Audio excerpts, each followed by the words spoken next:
I would tell you at the time that I was fine to be stripping, that there was nothing inherently wrong with being naked and there's nothing inherently wrong with dancing. And therefore, what I'm doing is not perverted unless the observer makes it perverted, and that's on them, not on me. And like, I had all these kind of like, and I'm making money and I'm finally taking back control of what had been taken from me. And I have the upper hand. And all these stories I was telling myself about the experience of working in strip clubs, that were just really false and a part of kind of like helping me survive it. But in retrospect, I can definitely see that it was re-victimization, re-exploitation, and almost a reenacting of all of my earlier trauma.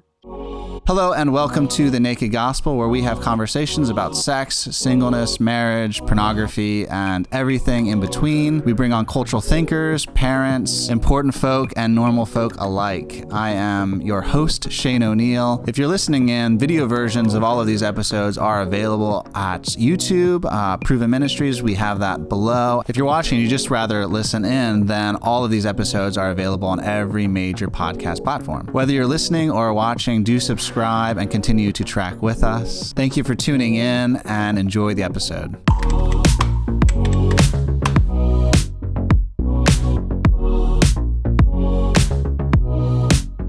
Hey guys, thanks for joining us today. Today we're looking at the supply and demand of pornography and sex trafficking. So the supply obviously being pornography and prostitution. But when it comes to the demand, the demand is us, the viewers, the consumers. And it's just so easy to judge people who are pornographers or in prostitution.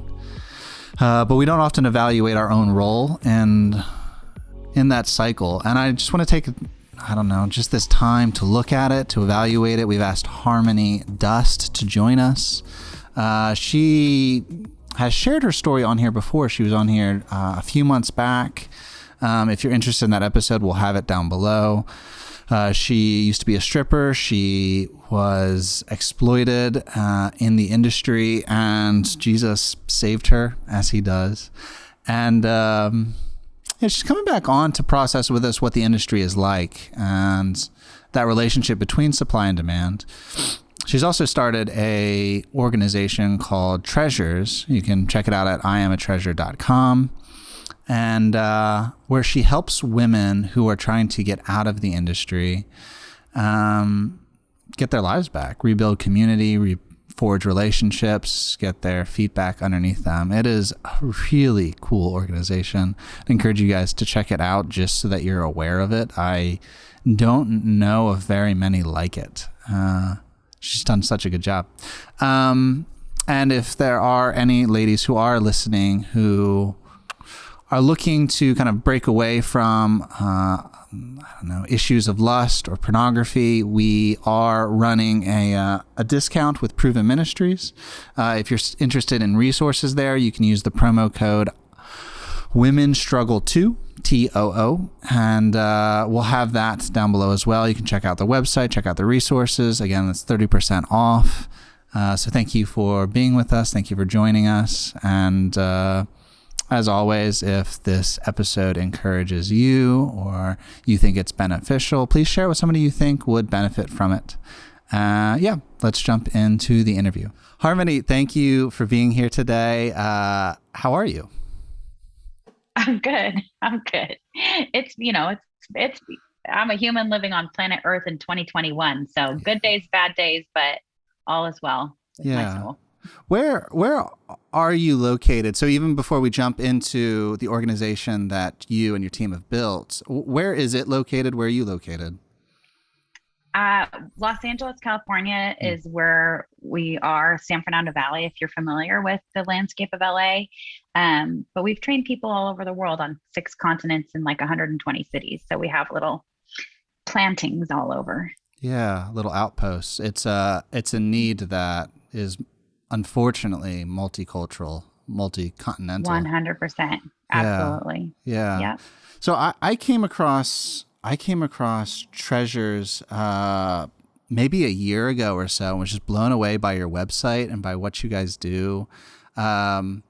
And so just to give the people listening context, obviously you've been on before, you've shared your story with us. Want to look particularly at what you guys are doing because I'm so blind to this side of reality, and it deeply impacts a lot of lives, and I don't want to be blind to that. I just don't. And Yeah. knowing other people and seeing the people behind the pleasure, it helps to reshape my soul, and I need that. I really need that. That's why Yeah. I asked you on last time, just to share your story, because it did good things inside of me. So how did you even get kind of a vision for this and kind of the inception of it? How did this start? Yeah. I mean, so as we talked about on your previous podcast, I'm a survivor of a lot of things, including abuse and exploitation in the sex industry and strip clubs. And, after a long and interesting process with God of, really rediscovering my true authentic identity and, developing a relationship with him and beginning the journey of really walking with him. I just had this thing in my heart that I knew that everything I went through was not going to be in vain and that it was going to be somehow used for good. Like, even as I was living out like those defining moments where it's like you're at a crossroads and you have to make a choice, I had this sense that I was going to have to be accountable for the choices I made along the way. And I was going to have to share them with other people, like as a roadmap. So, that was really important to me, even as I was in the thick of the beginning of my recovery journey. But eventually I found myself sitting across the street from the club where I used to work, praying for the women, and realized like, okay, it's great to pray, but I have to do something. There are women still working there, people I know, my own coworkers that I had previously worked with that might be feeling as trapped and alone as I once did, and that I wanted to do something to reach them. And so it all started with me writing notes on the back of postcards I had in my car, a postcard, and it said, "Her value is far above rubies and pearls." And I just wrote notes on the back of those cards because I thought that is exactly the message that I want to take to the women, to remind them that they are valuable, that they have intrinsic worth that's not dependent on, who wants to pay for them that night or pay for their time. So that's how it started. I was really, I don't know, I was a reluctant leader. Like, I took the idea to pastor at my church to start something up, strip club outreach. I had never heard of it. This is 18 years ago. So this kind of thing wasn't happening. Exploitation, trafficking wasn't talked about. There was no roadmap. And I took the idea to a pastor at church, and he was like, "This is great. You should definitely start it." I'm like, "Maybe one day when I finish grad school," because I just started grad school. And he's like, "No, you got to start it now." And he actually essentially lovingly pushed me into it by recruiting volunteers on my behalf without me knowing. And here we are today. I love that. What are the kind of mission or vision? What is the vision of Treasures? Yeah, to reach and equip women in the commercial sex industry and those that have experienced exploitation and trafficking to live healthy, flourishing lives. And we do that through three main areas of focus through our outreach program. So we do outreach to strip clubs, women in porn through HIV testing centers, women and girls in online forums that are being exploited. And then we work in juvenile detention centers and sometimes work with youth through Department of Probations and some other partnerships. So those are kind of the outreach pieces. We're most known for strip club outreach, but we do outreach in a lot of different areas.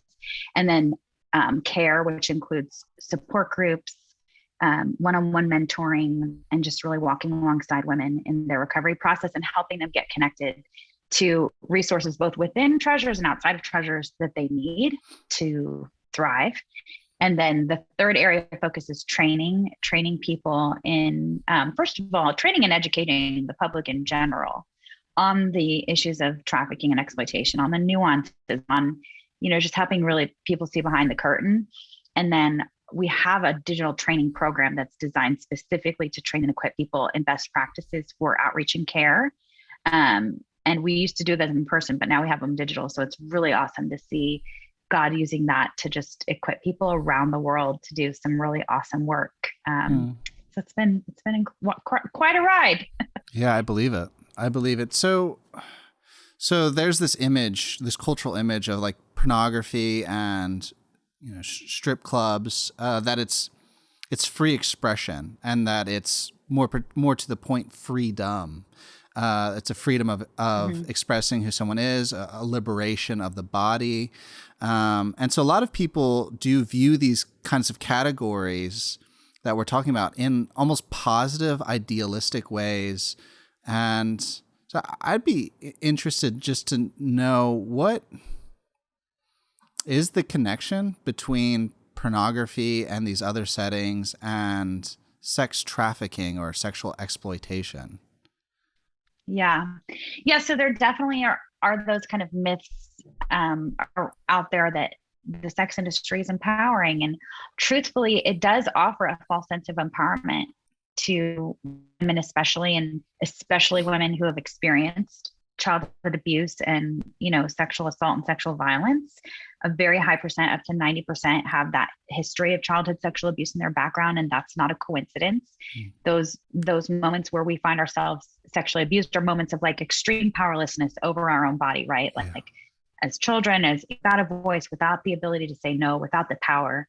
And then the sex industry offers this opportunity, air quotes, to take back control of your sexuality, to use it to your advantage, to exploit yourself, to profit off of your own exploitation.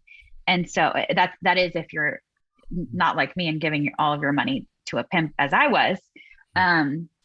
So that is part of the lure. But for me, I know it didn't take long for me to realize that the person in the equation with the power was the one with the money and not me, because they called the shots, because that's what the demand does.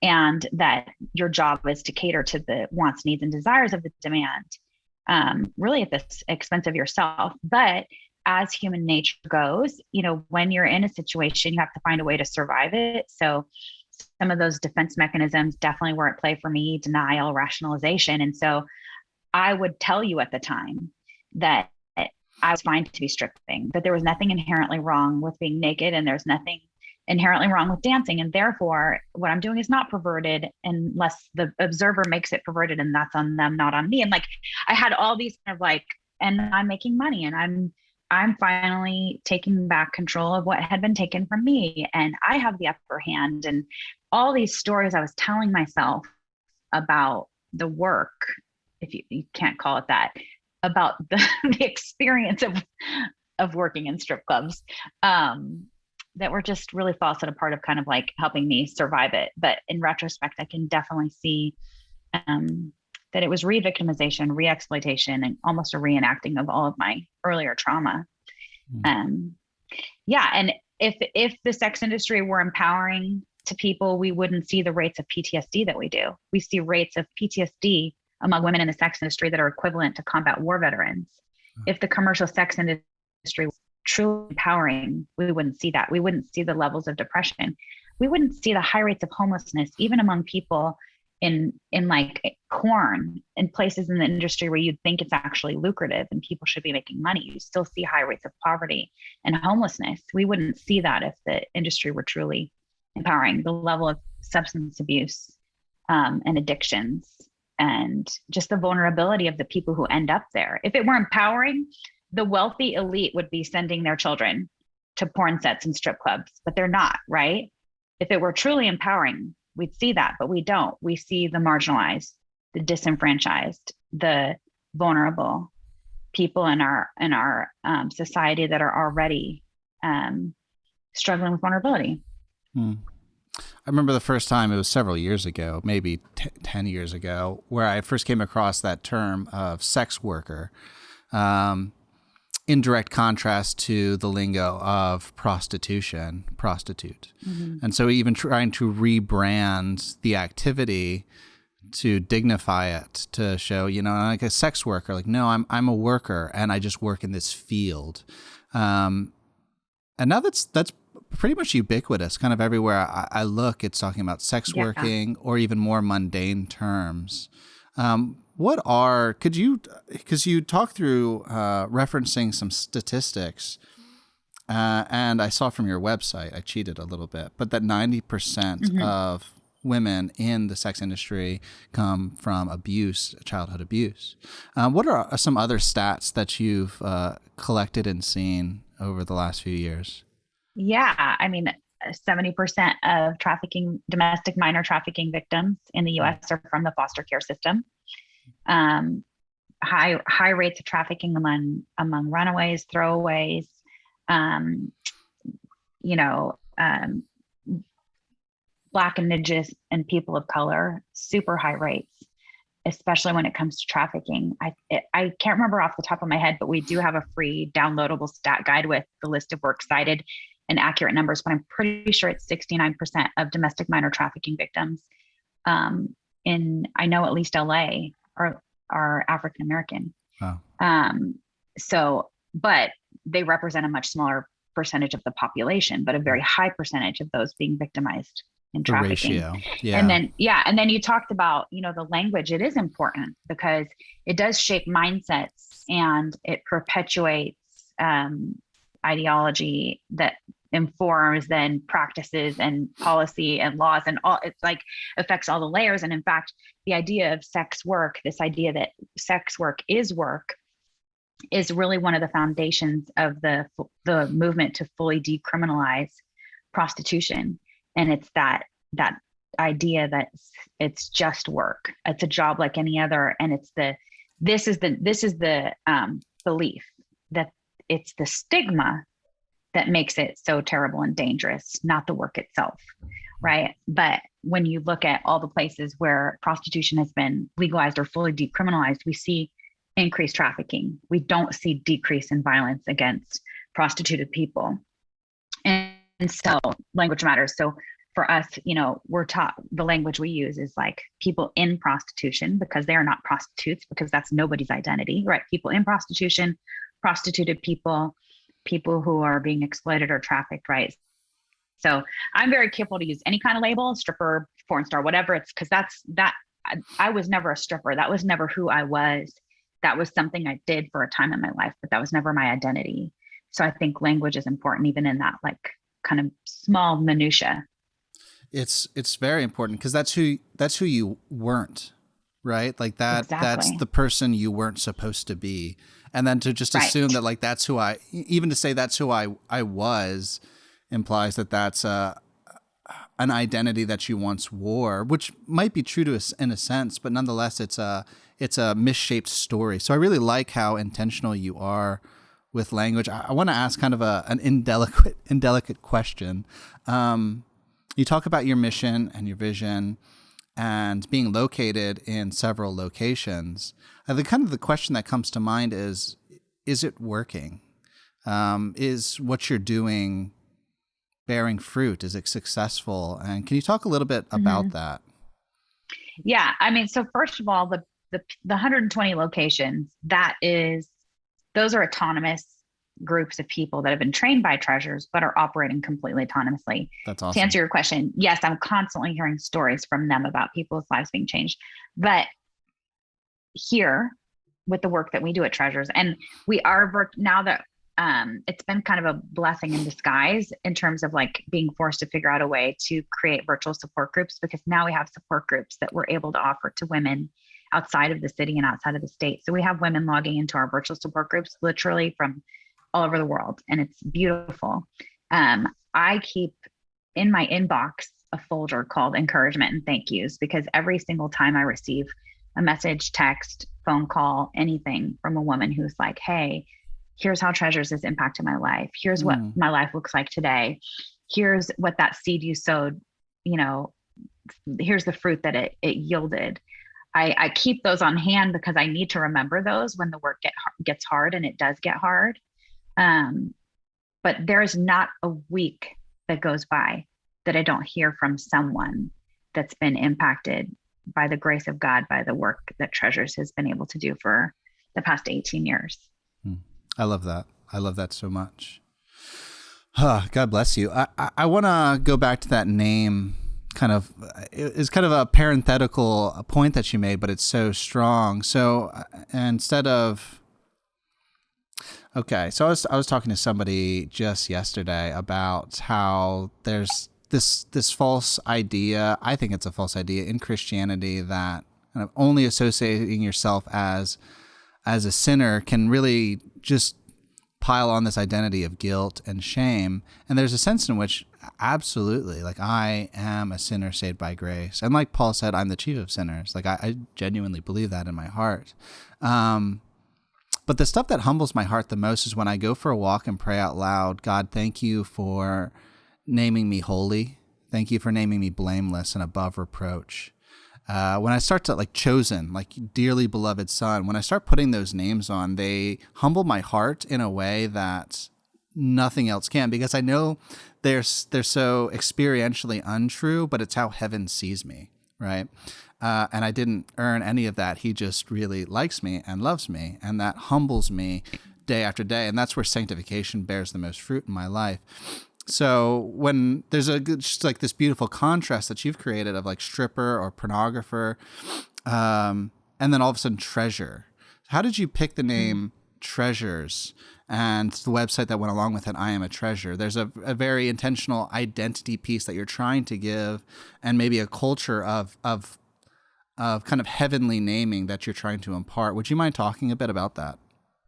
Yeah, for sure. So I would love to take credit for it. But remember, I told you about that pastor who was recruiting volunteers for me? Truthfully, he was like, if I were not a man, I would start this. And he kind of did, because it was something that was in my heart to do and that I had vision for, but I was very afraid and like, what would it look like? And I don't know. And I'm not a leader. I'm just a girl who just walked out of my own mess, you know? Yeah. And so he said, I think I even have a great name for it. I think it would be cool to call it Treasures Out of Darkness, based on the scripture that says, I will go before you. I will break the bars of iron, and I will give you treasures out of dark places, or out of darkness. And I was like, sounds good. Cool, Jeff. Like, love it. And so that's where it came from. But this is actually, we talk about this in our trainings, like the importance of a name, and that it's important that it reflects who you are and what you want to accomplish in a way that the people you're reaching can hear. And so when we first showed up at the strip clubs with our little, cards or whatever, and it said Treasures Out of Darkness on it, apparently they hadn't read Isaiah, and they were like, out of darkness. And I was like, oh, interesting. It's not landing on your ears the way it's landed on mine. And so we just changed it to treasures, because that's essentially what we're saying is you're a treasure. And sometimes like the truth of who we are and all that God has created us to be and the purpose that he's called us to walk in, it's in us all along. And sometimes it just needs to be excavated and pulled out. And sometimes there are bars that need to be broken down and pathways that need to be made and freedom that needs to be, given and laid hold of. But that's in us all along. So, God doesn't love me any more right now in this moment than he did when I was in the deepest of messes, working in the strip club under the control of a pimp in the middle of a table dance. Like, he loved me exactly as much then as he does now. And the truth of my identity and who he created me to be was in me all along. And he saw through all of my circumstances to that. And he loved me and believed in me all along. And so that's really what we want to say to the women. It's like, it's in you, and you are loved, you are valuable, and you are created with a purpose. That's our tagline: love, value, purpose. It's like, and we want women to have to type in when they go to our website. We named our website IamAtreasure.com because we wanted the women to have to type I am a treasure when they were looking us up, because we wanted them to just reaffirm the truth of their actual identity. That's some beautiful thoughtfulness, because it makes them own it even as they're wondering what it is, which is really cool. Hi, Harmony, I love that. I'm kind of curious. This is kind of a more point of curiosity than anything else. When it comes to, so you've communicated that there is a pretty big connection between kind of the private entertainment that we think of it as with pornography and being trafficked, being exploited. But then a lot of amongst my peers, I even dated someone who did this. So it's called camming. It's when you kind of record yourself, either kind of like stripping or in some kind of sexual act. And it's really popular. Even the girl I dated would, just do it because people can send in money and they ask you to do things. And she'd do it to buy pizza that night. And it was very casual. And it seems like there's almost more a fixation on doing camming than there is in even viewing camming, that people who do camming almost get addicted to the practice of doing it, which is very curious. Couples will do it, college students, whatever, where they're just live feeding their kind of sexual endeavor. So I've read a lot of articles where people are lauding that. They're applauding camming because it's taking empowerment in your own hands. There's no pimp involved. There's no industry. You're just doing it on your own terms. Could you speak to that for a second? Because it sounds like somebody would argue that, what you're fighting against is the industry, but this allows us to do it on our own terms. Right. Okay, so there's a lot of can of worms there. So first of all, because I don't know that we've done this yet in this interview, I do want to just strengthen the connection we're drawing between the commercial sex industry at large and trafficking. Because I think we've alluded to it, but I don't think we've helped people really who don't know get there. So 70% of female trafficking victims are trafficked into the commercial sex industry, including legal forms of it. So sometimes we think of trafficking as this out there kind of nebulous or underground thing that, you don't really know. It's happening right in front of us. It happens in strip clubs, on porn sets, in escorting, prostitution, camming, in every single area, massage parlors, in every single area where the commercial sex industry exists, trafficking is happening. The reason is that it's a supply and demand issue. When there are not enough people to willingly sell themselves or engage in commercial sexual services, supply has to be created by any means necessary in order to meet the demand. And therefore, traffickers and pimps and exploiters have incentive to then lure, trick, coerce, women and men and boys into the commercial sex industry in order to meet that demand that exists. Yeah. So that's the first thing. Yeah. And I could go on and on about that, but just to kind of simply draw that connection. Then when you're talking about camming, and in another area that's kind of similar is the OnlyFans space that we're seeing that's become very popular, even though there's some shifts that are going to be happening soon to the policies there around pornography. But this idea of camming, so yes, some of the arguments for camming and what we saw when the pandemic began is a lot of people who previously worked in, strip clubs and legal entities where commercial sexual services were being provided, they did find themselves wondering, okay, how do I make ends meet, and turn to camming and OnlyFans and this sort of thing. One of the arguments that's been made for why this is a better avenue is that, it's less dangerous than, let's say, street prostitution or escorting or any kind of full services where you are face to face with a client. Because what we also know about buyers, according to research, is there's very high levels of violence in prostitution. 70% of women in prostitution have been raped at least 5 times. Wow. And the physical violence, threatened with a weapon, attack, brutalized, it's almost too much to talk about, just the extreme level of violence and the impact that has, right? So yeah. One of the arguments for these kind of other spaces like camming and OnlyFans is that there's less violence than in street prostitution, which is true. And the other one being, let's say for a woman who's working in the porn industry, usually a lot of times what women experience in the porn industry or people experience in the porn industry is they sign up for it. They say, here are my boundaries. I'm willing to do these scenes and these scenes, but not these scenes, right?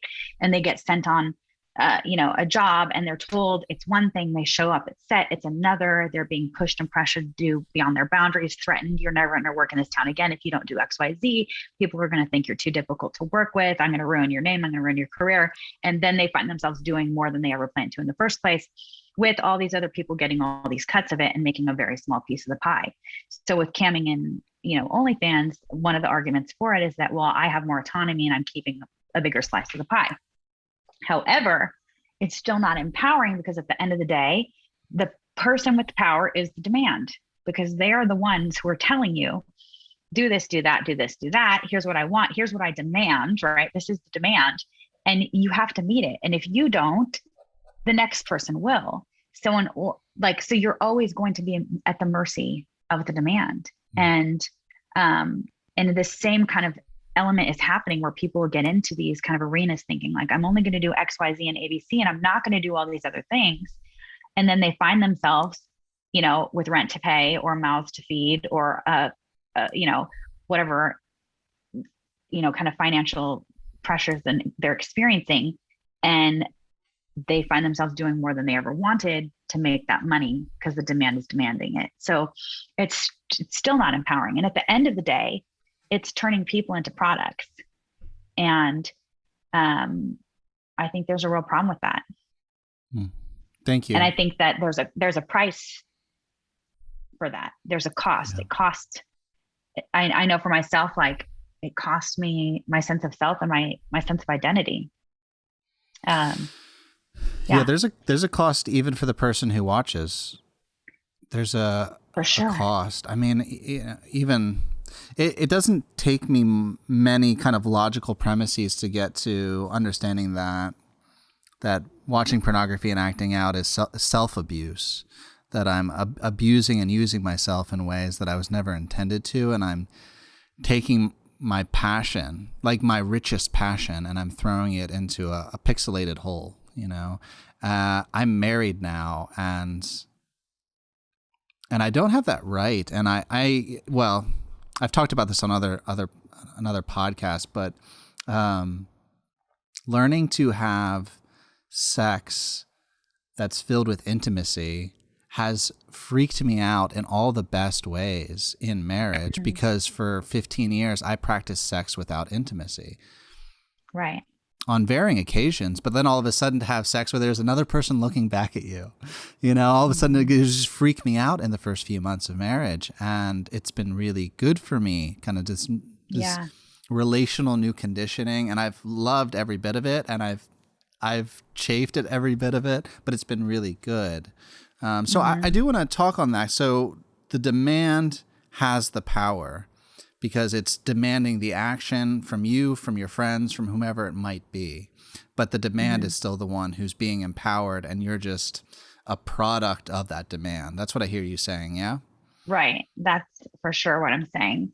And, another thing about it, so there's a book called Female Chauvinist Pig, and she kind of is talking about the internalized sexism in a hypersexualized culture. And it's a really good book. But one of the points she's making is the fact that basically we're this society of people that's actually modeling our sexuality off of porn. Like kids are learning about sex from porn. People are learning about what sexuality looks like through porn, especially when they're not provided any healthy alternatives for sex education in places where the church is unwilling to talk about what healthy sexuality and healthy sexual intimacy looks like. And so people are learning about sex through porn and modeling sexuality off of porn, using that as a yardstick. I literally had women in the church ask me if I could teach them to strip for their husbands, right? Like now it happens less now that people know I don't play. But when I was like younger and in my 20s and just trying to figure out my life, that was a thing. In fact, I know this is terrible, but this is years ago. There was a quote unquote ministry that their fundraiser was they had the women teach stripping to the wives in the church.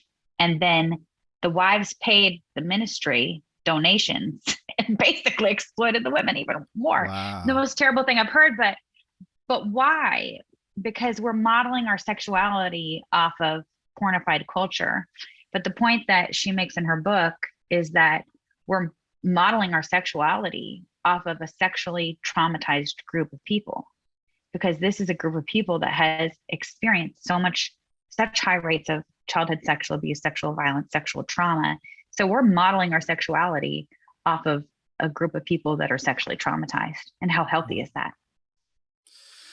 That's been a big area of, just to personalize it again, a big area of our relational development between Kaylee and I in marriage. Because she'll ask at certain points, did you get that from porn? Like she'll ask that, and it's always a humbling question because, like, did I? You know, like I have to ask myself that question because for so many of us, pornography was our sex ed, Right. Which is exactly Yeah. what you're saying. I do wanna, I wanna spend just the rest of the time talking about the demand aspect of this because we are so Yeah. quick to make villains of porn stars and prostituting. Sorry, I'm trying to be conscientious of the name of, yeah. We're so quick to vilify them, and it's wild because it's something like 97% of men in the church have viewed pornography, and yet 100% of the church will condemn pornographers, like porn stars, because they'll intentionally see them, label them that way, and say kind of, you're the scum of the earth, you're the ones who need Jesus the most. And they don't say that in a very generous sort of way. So we're really quick. It just kind of reminds me of there in the Old Testament where you literally take a lamb, lay your hands on it, symbolizes putting your sin on it and then sending it out into the wilderness to die. It's at one point wanting to use it for food, but then we literally, pardon the graphic language, we spill our sin onto these people and then we send them off as though we, it's like, oh, shame on them. We condemn them so quickly.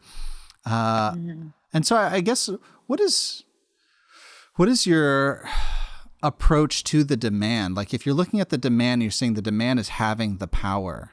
What does it look like for all of us as individuals and as communities to really pay attention and try to subvert the power of that demand?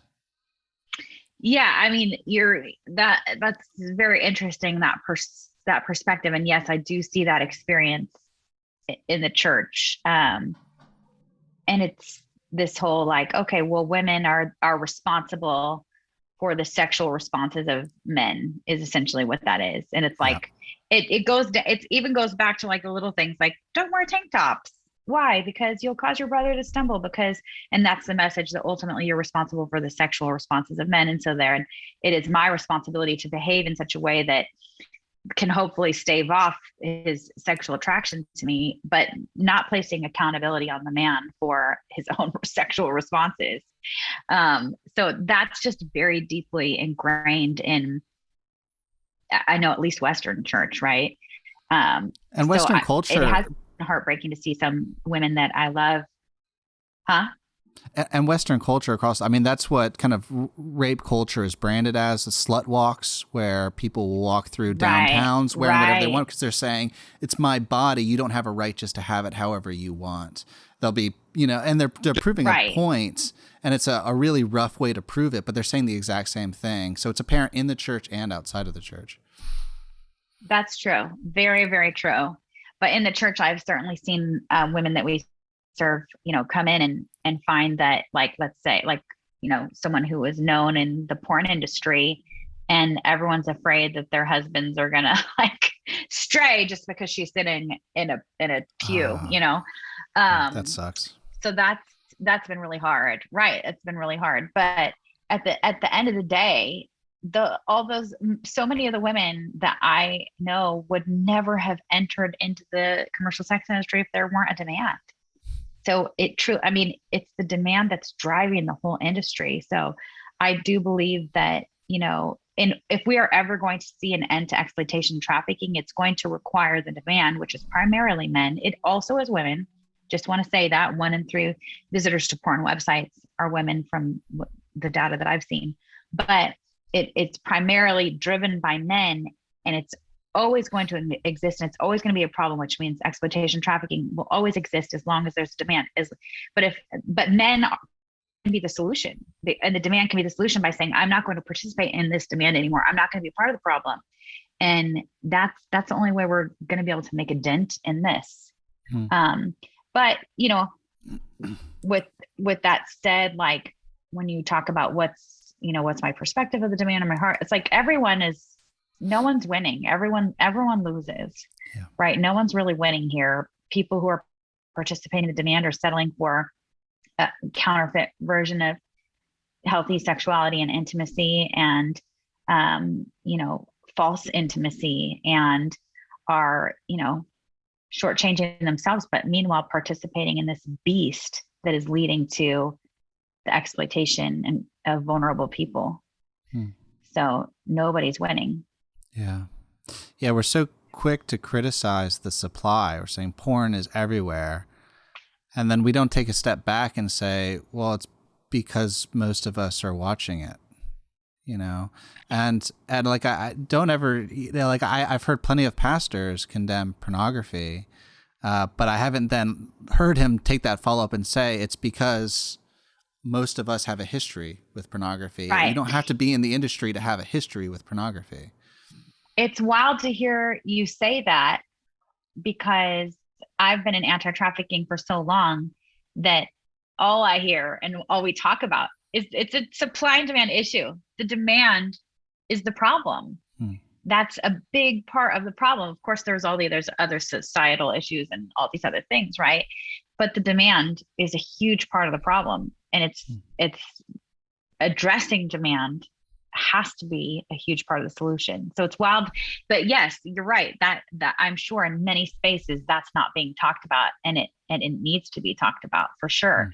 And also in a way that's not, overly shaming and condemning either, because what we do know is, sexual addiction is driven by shame. So, but really calling people to a higher standard of seeing people as humans and not as objects and not as products that exist for your pleasure. Yeah. Yeah. That's too tangential. I do want to ask, and this will be the final question before we close. I'd be interested in hearing, let's see how to frame this. So we're looking at particulars here, but we're also then saying, well, this is also systemic, at a cultural level. And so kind of a culture, I've heard the phrase kind of an over-sexualized culture or porn culture, which addresses the systemic realities. But there's no real positive framing on that. I would like to hear what you long for, a culture of fill in the blank. Because it's not just here, like we are disconnected from one another and disenfranchised. Families are falling apart. And even one of your stats was something like 98% of women want to get out of the industry, but they can't. Again, 90% of women 89. have been abused. Yeah. 89, thank you. 90% have been abused when they were younger. So there's this broader culture of something nefarious and ugly. But the contrast, like what is the contrast that you would love to see? It's utopia. But I mean, truthfully, okay, so the stat is 89% of women in the commercial sex industry want to leave, but don't see any other options for survival. So first and foremost, viable options for women to make livable wage outside of selling their bodies. That's a huge problem. We're still dealing with gender pay gaps. And, the educational system, your education is going to depend on what neighborhood you live in, and whether or not you have a good one or a not so good education, which then leads to what kind of opportunities you have. The foster care system, 70% of trafficking victims are from the foster care system. What does foster care reform look like? What would it actually look like if, not just Christian families adopted children and kept them from being vulnerable, but also on top of that, what would it look like if we stopped removing children from families because they couldn't afford a bed? And instead of putting them in a system that's going to lead to further abuse and ultimately possibly them being trafficked into prostitution, what if we just bought that family a bed, right? Or what if we helped the family get the resources that they need so they could have some food in their cupboard so the child wouldn't be removed from a loving home in the first place? That's broken, right? What if we didn't see women as objects and they were not sexualized? What if that was preposterous to us? What if we saw television and advertising and billboards, and if there was sexualization of women? Because if you saw a man bent over on the front of a car, thankfully we're not seeing as much advertising like this, but you still see it, right?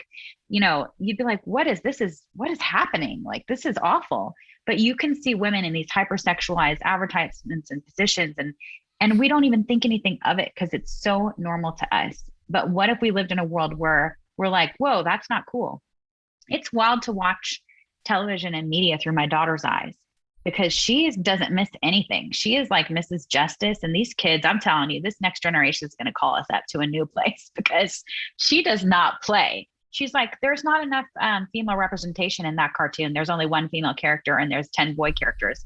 There's no cultural diversity in that book. It's all the main characters are, one type of way or white or whatever. Like, she's calling it out, like, and she's 13 and she's been calling it out since she was like a little tiny child. So I have a lot of hope that this next generation is going to steer us in the right direction. But truthfully, it is a very complex issue with so many layers of complexity and involvement in so many systems of society that are broken, that there's not just a one fix, like a fix all. And that sounds overwhelming. That sounds like, oh, well, then we can't do anything. Yes, you can.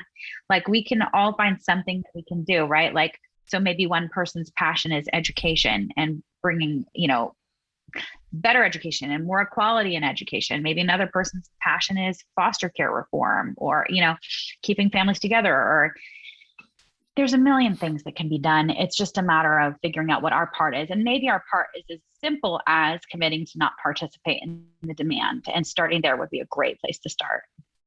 Amen. I'm going to cheat and ask you real quick, what does it look like for you to practice hope? I ask that question because a lot of people who are stuck watching pornography don't have hope for themselves.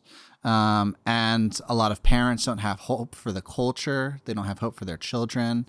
And you're in a different context from even those two, although you are a mother, but you're looking at these women who are in the industry and men who are in the industry.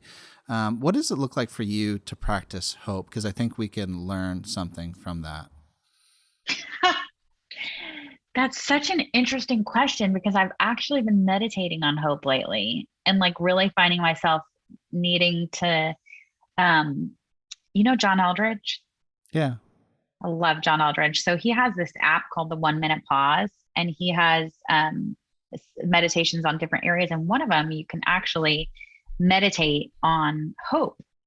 And so like part of the prayer is like, God, heal hope within me, renew hope within me. So I really have actually been having to do that lately, because truthfully, this is hard work. And it's very difficult to see people that I care about struggle and face insurmountable odds and barriers that no matter what we do, we can't remove some of these barriers, right? Like, I can't give every woman that walks through the doors of Treasures a job paying livable wages, right? So yeah, meditating on hope. And I mean, at the end of the day, truthfully, just really practicing the presence of Jesus, because he's the only hope, right? Like, that's it. That's it.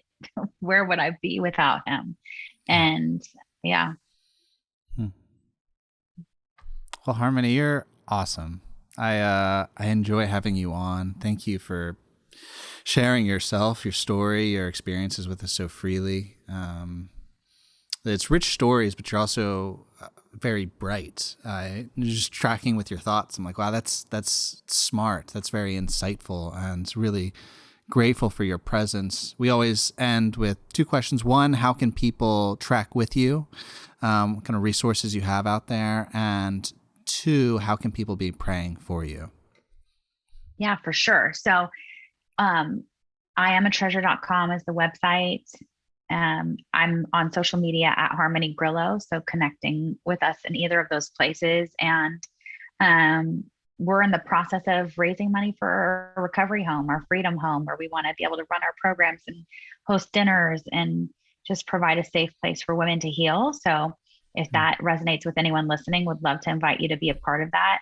One of the things that I do love is so many of the people that support Treasures financially used to participate in the demand and are redirecting the money that they used to use towards the demand to helping women recover. And that's beautiful. We have a restitution fund for that. So I love that.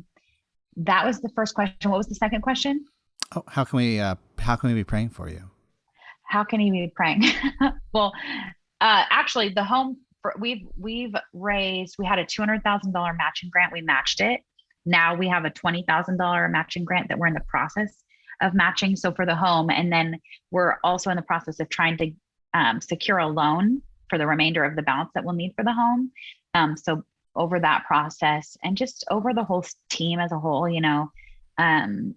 just for our physical and emotional and spiritual health, as we are immersing ourselves in the pain and trauma of other people's lives, that we could stay healthy in the work that we do. Amen. Amen. And Harmony, take just a moment and tell us, just mention your book. We'll have it in the link below so people can check it out and get it for themselves, but just to do a self-plug for a second. Yeah. So I wrote my memoir, Scars and Stilettos. It has like the full version of my story. We maybe touched on a few pieces here, but it's really just my journey through a childhood filled with abuse and vulnerability, to being exploited out of strip clubs, and then finding freedom from all of that. Amen. Amen. So, yeah. Harmony, thank you for being with us. We will absolutely be praying into those really beautiful things that you're building. And thank you for being here with us today. Thank you for having me. I appreciate it. I truly love having conversations with you, and I was happy to be invited back. So thank you so much for having me. Thanks, Harmony. Folks, thank you for joining us. If you profited from this episode, please share it with somebody you think would benefit from it. I think these kinds of conversations need to be commonplace. That's why we do what we do. Throw in any comments that you have below. Thank you for tracking with us. And do check out Harmony's book. It's a really accessible self-read. It's not difficult, and it's a story, so it reads well, it reads easy, but it also makes for a good gift. Just pass it along to a family member or a friend, and that'll be in the link below as well. So thank you for joining us. Thank you for being with us, and we will catch you next time on The Naked Gospel.